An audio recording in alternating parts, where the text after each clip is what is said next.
Assalamualaikum warahmatullahi wabarakatuh. Perkenalkan, nama saya Satria Uji Perdana dari Universitas Tidar, Fakultas Teknik, Prodi S1 Teknik Mesin. Di sini saya akan menerangkan materi tentang konsep dasar ukuran dan toleransi dalam metrologi industri. Sebelum mengenal lebih jauh tentang metrologi industri, mari kita belajar sejarah metrologi industri.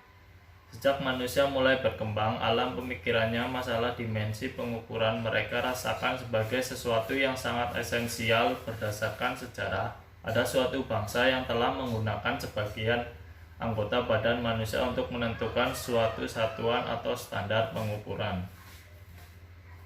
Contoh alat ukur pada zaman dahulu. Yang pertama, standar cubit dari ujung jari sampai siku. Yang kedua, span, yaitu dari ibu jari sampai kelingking. Yang ketiga, palm, yaitu 4 jari kecuali ibu jari. Apa itu metrologi industri? Menurut Kamus Besar Bahasa Indonesia, ilmu tentang ukuran, timbangan, dan takaran.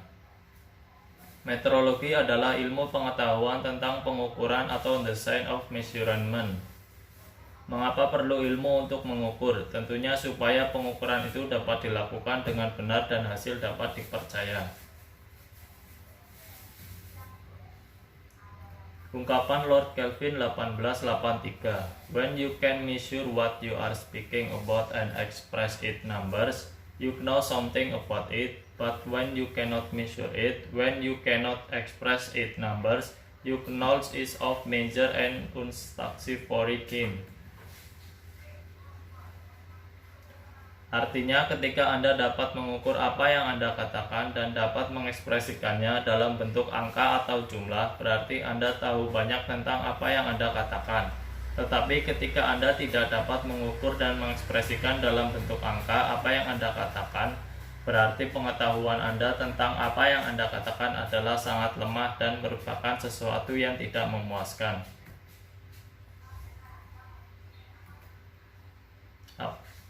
Apa itu metrologi industri? Jadi dapat disimpulkan, metrologi industri atau metrologi geometrik adalah ilmu dan teknologi untuk melakukan pengukuran karakteristik geometrik dari suatu produk atau komponen dengan alat dan cara yang tepat sedemikian rupa sehingga hasil pengukuran dianggap sebagai hasil paling mendekati geometri sesungguhnya dari komponen mesin yang bersangkutan.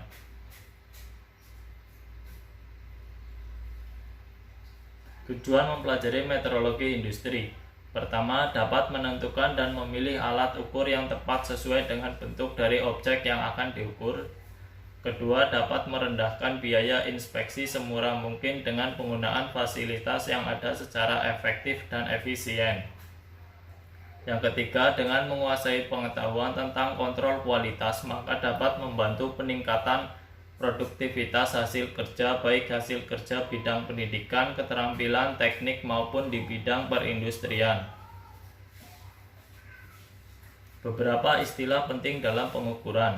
Yang pertama, ketelitian atau akuarsi. Istilah ketelitian selalu dikaitkan dengan hasil pengukuran yang mengacu pada benda yang diukur. Semakin mendekati, bahkan mungkin tepat sama antara hasil pengukuran dengan ukuran benda kerja yang diukur, maka dikatakan semakin teliti atau ketelitiannya tinggi. Perbedaan antara hasil pengukuran dengan ukuran benda yang diukur sering disebut dengan kesalahan sistematis atau systematic error. Semakin kecil kesalahan sistematis ini, maka proses pengukuran yang dilakukan semakin teliti. Yang kedua, ketepatan atau precision. Dasar untuk menentukan apakah ketepatan proses pengukuran itu tinggi atau rendah adalah besarnya kesalahan yang timbul. Dalam hal ini dikenal dengan istilah kesalahan rambang. Jadi dapat diulangi lagi di sini bahwa suatu pengukuran dikatakan mempunyai ketepatan tinggi apabila pengukuran itu dilakukan secara berulang-ulang dan sama, di mana hasil dari masing-masing pengukuran tadi mendekati sama dengan harga rata-rata dari keseluruhan hasil pengukuran tersebut. Yang ketiga, ukuran dasar atau basic size. Ini merupakan dimensi atau ukuran nominal dari suatu objek ukur yang secara teoris dianggap tidak memiliki harga batas atau toleransi, walaupun Harga sebenarnya dari suatu objek ukur tidak pernah diketahui, namun secara teoritis ukuran dasar tersebut dianggap sebagai ukuran yang paling tepat. Keempat, ada toleransi atau tolerance. Dapat dikatakan bahwa toleransi merupakan perbedaan ukuran dari kedua harga batas yang diizinkan, sehingga dari perbedaan ukuran ini dapat diketahui di mana ukuran dari komponen-komponen yang dibuat itu terletak. Besarnya toleransi merupakan selisih dari ukuran maksimum dan ukuran minimum. Jadi dari benda yang berbentuk poros mempunyai toleransi, dan dari benda yang berbentuk lubang juga mempunyai toleransi, yang besarnya toleransi dari kedua benda tersebut tidak selalu sama.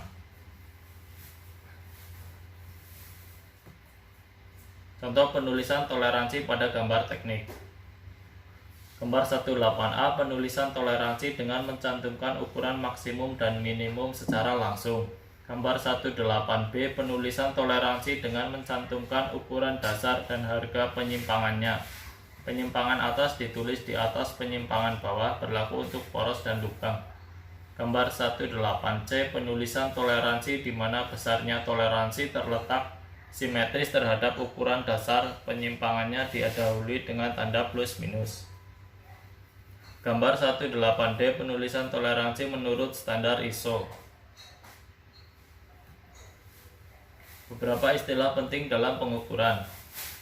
5. Harga batas, limit, harga batas ukuran atau dimensi maksimum dan minimum yang diizinkan dari suatu komponen di atas dan di bawah ukuran besar atau basic size.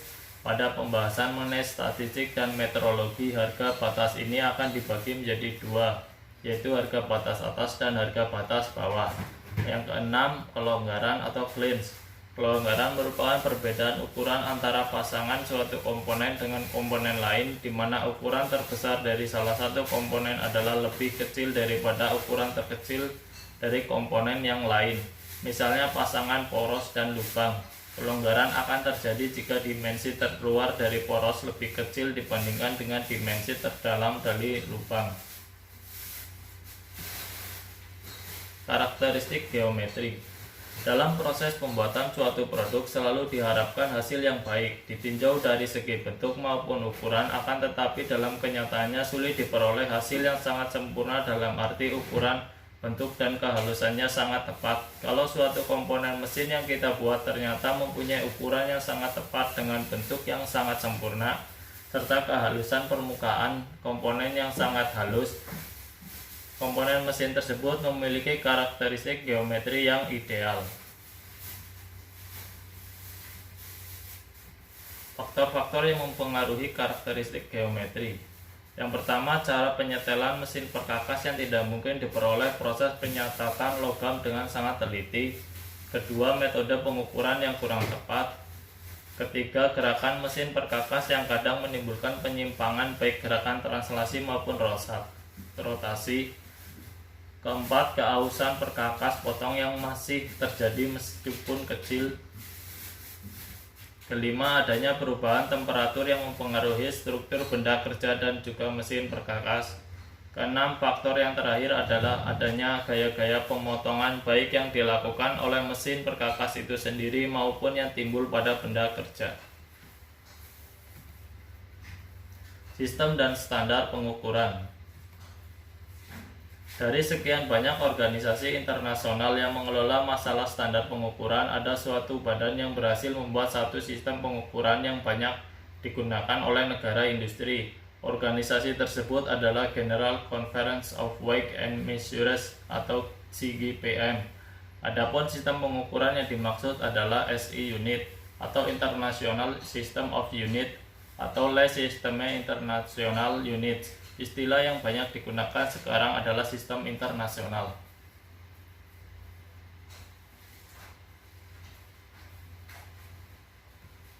Satuan dasar dari sistem internasional. Satuan dasar SI, besaran dasar, panjang, nama satuan dasar, meter, simbol meter, dan seterusnya. Ada pula satuan yang merupakan turunan dari satuan dari sistem internasional tersebut. Satuan ini disebut satuan turunan, dapat dilihat pada tabel 4. Contoh satuan turunan: besaran luas bidang, nama satuan meter kuadrat, simbol meter persegi. Dari contoh satuan turunan di atas, nampak bahwa satuan itu tidak saja diturunkan dari satu satuan dasar, melainkan juga dari gabungan beberapa satuan dasar. Batas dan suaian atau limit and fit. Batasan telah disinggung di muka bahwa batasan atau harga batas adalah harga atau ukuran maksimum dan minimum yang diizinkan dari suatu komponen. Suaian adalah keadaan atau hubungan yang terjadi pada dua komponen yang disatukan atau dirakit yang disebabkan karena adanya perbedaan ukuran antara kedua komponen sebelum kedua komponen tersebut disatukan. Macam-macam suaian. Yang pertama, suaian longgar, clearance fit. Suaian longgar adalah suaian yang selalu akan menghasilkan kelonggaran atau clearance, artinya bila dua buah komponen disatukan maka akan timbul kelonggaran baik sebelum maupun sesudah dipasangkan. Yang kedua, suaian pas atau transition fit. Suaian pas adalah suaian yang dapat menghasilkan kelonggaran atau kesesakan kerapatan. Hal ini terjadi karena daerah toleransi lubang dan daerah toleransi poros yang saling menutupi. Ketiga, suaian paksa interference fit. Suaian paksa adalah suaian yang akan selalu menghasilkan kerapatan atau kesesakan, artinya sebelum ataupun sesudah komponen dipasangkan akan timbul kesesakan atau kerapatan. Demikian yang dapat saya sampaikan, kurang lebihnya mohon maaf. Sekian dan terima kasih. Wassalamualaikum warahmatullahi wabarakatuh.